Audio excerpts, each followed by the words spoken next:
गीता अध्याय 5 और 6 की चर्चा आज करना है। गीता सार की चर्चा 1-2 की हो गई, 3-4 की हो गई और आज 5-6 की है। मानस ज्ञान 230 के अंतर्गत यूट्यूब के माध्यम से गीता का गीता मनुष्य के जीवन की एक शैली है। गीता ज्ञान मनुष्य को प्रसन्न और सुख का अनुभव कराता है। इसी में गीता अध्याय के 5 में इसका सार तत्व क्या आता है कि तत्वज्ञानी में कामना का सर्वथा अभाव हो जाता है। कामना इच्छा, मानस बिनु संतोष न काम न साही और काम अछत सुख सपने भुनाई। गीता का अध्याय 5 कहता है कि तत्वज्ञानी जिसको ज्ञान हो जाता है उसमें अंदर कामना का, इच्छा का अभाव हो जाता है। कि क्या इच्छा का अभाव होने का मतलब यह है कि उसमें ऐसी इच्छा उत्पन्न नहीं होती है जो दुखदायी हो। जैसे ऊसर बरसई तृण लहि जामा अति हरिजन हिय उपजन कामा। ऊसर में बीज बोया जाए, कितना भी खाद डालिए, कितना भी पानी डालिए, वो बीज का अंकुरण नहीं होता है। उसी प्रकार जो मनुष्य भगवत भक्ति में रच जाता है, रम जाता है, उसे तरह तरह की कामनाएं, इच्छाएं, भोग की अभिलाषाएं समाप्त हो जाती हैं। इसलिए उसके कर्म सहज हो जाते हैं। कर्म को सहज बनाना है। कर्म में सतोगुण, रजोगुण और तमोगुण 3 तरह के कर्म होते हैं। सतोगुण कर्म होता है जो दूसरे की भलाई के लिए होता है।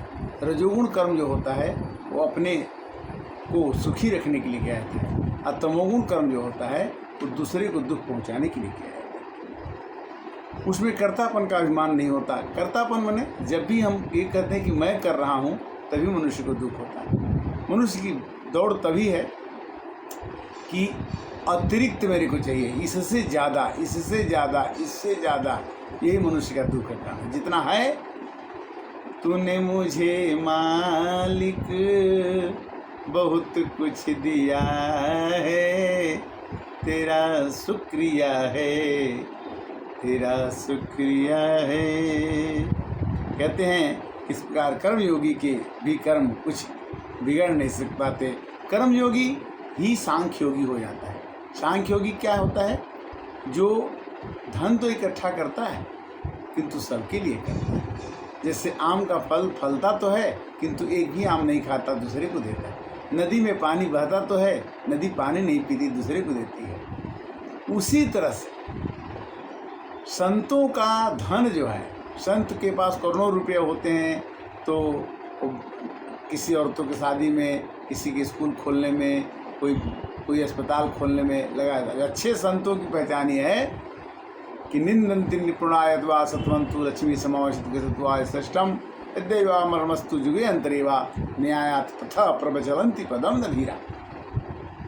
मनुष्य को कोई निंदा करे या प्रशंसा करे, लक्ष्मी आए या चली जाए, आज मृत्यु हो जाए या 100 वर्षों के बाद हो, जो मनुष्य संत प्रवृत्ति के होते हैं उन्हें ये सब चीज़ें बिगाड़ नहीं सकती। और कहते हैं कि पिबन्ति नद्यः स्वयमेव नाम्भ खादान्ति प्राणी स्वयं न वृक्षा। नदियाँ जल नहीं पीती, वृक्ष फल नहीं खाते। उसी तरह से राजा जनक, बड़े बड़े राजा जो हुए, उन्होंने धन तो इकट्ठा किया किंतु अपने प्रजाजनों के हित के लिए किया। कोई भी मनुष्य अगर धन इकट्ठा करके केवल अपने बारे में और अपने परिवार के बारे में सोचता है तब तक उसकी प्रवृत्ति रजोगुण की होती है। और वही मनुष्य जब धन इकट्ठा करके सबके बारे में सोचता है तो सतगुणी हो जाता है, उसमें दैवी गुणों का विकास हो जाता है। तो कहने का मतलब क्या है कि उसमें न तो कर्म फल की आकांक्षा होती है और न कर्तापन का। जो मनुष्य कर्तापन का अभिमान कि मैंने किया, अभिमान न हो और उसे फल की इच्छा न हो तो सुखी हो सकता है और आनंद में जी सकता है। ये गीता कहती है। इसलिए सांख्य योग और कर्म योग बाहर के से अधिकारी के भेद ज्ञान दिखने में अलग अलग तो दिखते हैं। कर्म योग क्या होता है कि हमने खूब कर्म किया, धन कमाया। धन कमाने के बाद हर एक मनुष्य की आवश्यकताएं रोटी कपड़ा मकान है, और उसके बाद में जितना भी धन बचता है वो समाज के लिए, संसार के लिए हो जाता है। और धीरे धीरे जो कर्म योगी है वो इतना धन कमा लेता है कि वो बड़े से बड़े कामों को करके लोगों को सुख पहुंचाने लगता है। तो कर्म योगी ही सांख्य योगी का आनंद लेने लगता है। इसलिए कर्म योगी का जो फल है, सांख्य योगी का फल है, एक समान है। सांख्य योगी मैंने मतलब संत बन करके समाज की सेवा करना। सांख्य योगी संत बन के भी समाज की सेवा आप करते हैं, और कर्म योगी कर्म करके भी आप समाज की सेवा करते हैं। कर्म योगी क्या तकलीफ क्या होता है कि वो कहता है कि मैंने ये काम किया, मैं करता हूँ, वो फंस जाता है। और वो कहता है कि मैंने आज इतना काम किया तो इसका इतना फल मुझको चाहिए। यही दुख का कारण है।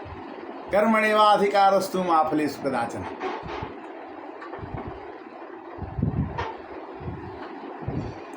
लेकिन वास्तव में एक ही सामान्य साधक के लिए कर्म योग उपयुक्त साधन है, प्रवृत्ति प्रधान साधन है। प्रवृत्ति क्या है कि जो काम करने लायक है उसको हमें करना चाहिए, और जो काम करने लायक न हो उसे नहीं करना चाहिए। प्रवृत्तिं च निवृत्तिं च। प्रवृत्ति क्या है? काम को करने के लिए। निवृत्ति क्या है? काम को छोड़ना। श्री कृष्ण गोविंद हरे मुरारी, हे नाथ नारायण वासुदेव। श्री कृष्ण गोविंद हरे मुरारी, हे नाथ नारायण वासुदेव। गोविंद जय जय, गोपाल जय जय, राधा रमण हरि गोविंद जय जय। जब तक है जिंदगी फुर्सत न होगी काम से, एक समय ऐसा निकालो प्रेम करे लो राम से। सीता राम चरण रति मोरे, अनुदिन बढ़ऊँ अनुग्रह तोरे। मोरे प्रभु तुम गुरु पितु माता, जाऊँ कहाँ तज पद जल जाता। मोरे जिय भरोस दृढ़ सोई, मिली है राम सगुन शुभ होई। हरे कृष्णा कृष्णा कृष्णा हरे हरे, हरे राम राम राम हरे हरे। कहने का मतलब ये है कि गीता में भगवान ने तरह तरह की बातों को सिखाया है। हमें चाहिए कि जब तक जिंदगी रहे हंसते रहें, मुस्कुराते रहें और भगवान की चर्चा करते रहें। यही जीवन का सार तत्व है। मनुष्य जीवन हमें मिला है, और मनुष्य जीवन में मिलने के बाद हमको हर एक दिन अपने काम को करते रहना चाहिए। किसी को हमारे कर्म से, हमारे मन से, तन से, धन से तकलीफ नहीं होना चाहिए। एक छठा अध्याय है। छठा अध्याय का सार है कि साधना कोई भी हो, इंद्रियों का संयम सभी के लिए सबसे पहली जरूरत है। इंद्रियां, लेकिन इंद्रियों का संयम है कठिन कार्य। अभ्यास के फलस्वरूप अपने अपने विषयों की इंद्रियों का प्रवाह सहज हुआ करता है। इसी की ओर संकेत करते हुए अर्जुन ने कहा, इंद्रियों का राजा मन होता है। मन पर मनुष्य को काबू करना चाहिए। मन काबू में आता नहीं है। कहते कि मना चंचल है कृष्णा बलो दृढ़म। और मुश्किल मन को काबू करना उतना कठिन है जैसे हवा को पकड़ना। समाधान के रूप में अभ्यास और वैराग्य।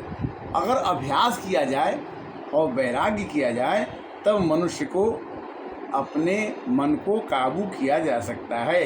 योग शास्त्र सम्मति द्वारा अभ्यास करने से स्वयं पर नियंत्रण होता है। ऐसी साधना करने से अच्छे सुख को आदमी प्राप्त कर लेता है। कहने का मतलब यह है कि इंद्रियां जो हैं, 5 इंद्रियां हैं, 5 कर्मेंद्रियां हैं, और इन इंद्रियों और कर्मेंद्रियों के द्वारा ही मनुष्य सुख और दुख का अनुभव करता है।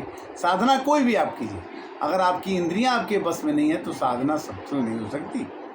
इंद्रियों को संयम में रखना है, और अभ्यास करने से ही मन और इंद्रिय सो सुख जानहि मन रुकाना, नहीं रसना पही जाई बखाना। हरे कृष्णा कृष्णा कृष्णा हरे हरे, हरे राम राम राम हरे हरे। इस प्रकार हमने आपको अध्याय 5 और अध्याय 6 सुनाया, और इसमें कोई त्रुटि हो तो क्षमा कीजिएगा। मानस ज्ञान के अंतर्गत ये गीता सार के तत्वों को आपको सुनाने के लिए कोशिश करता हूँ। इसमें कोई गलती हो तो आप क्षमा करें और मानस ज्ञान को आप सुने, दूसरे को भी सुनाएं, इसको सब्सक्राइब करें, लाइक करें, जिससे कि यह ज्ञान सब जगह आगे बढ़ता रहे। ये मेरी शुभकामना है। आज रक्षाबंधन के दिन रक्षा यही है कि गीता माँ, गीता शास्त्र हमारी रक्षा करे, गीता घर घर में पढ़ी जाए, गीता सबके लिए सुगम्य हो जाए।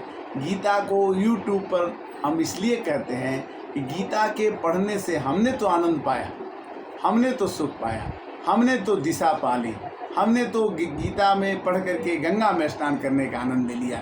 यही चीज़ जो जान नहीं सोई दे ही जनाई, जानत तुम्हें तुम्हें हो जाई। जो आदमी जो जान जाता है कि गीता पढ़ने से कितना आनंद है, इसलिए मैं गीता के ज्ञान को आपके पास पहुंचाने की कोशिश करता हूं।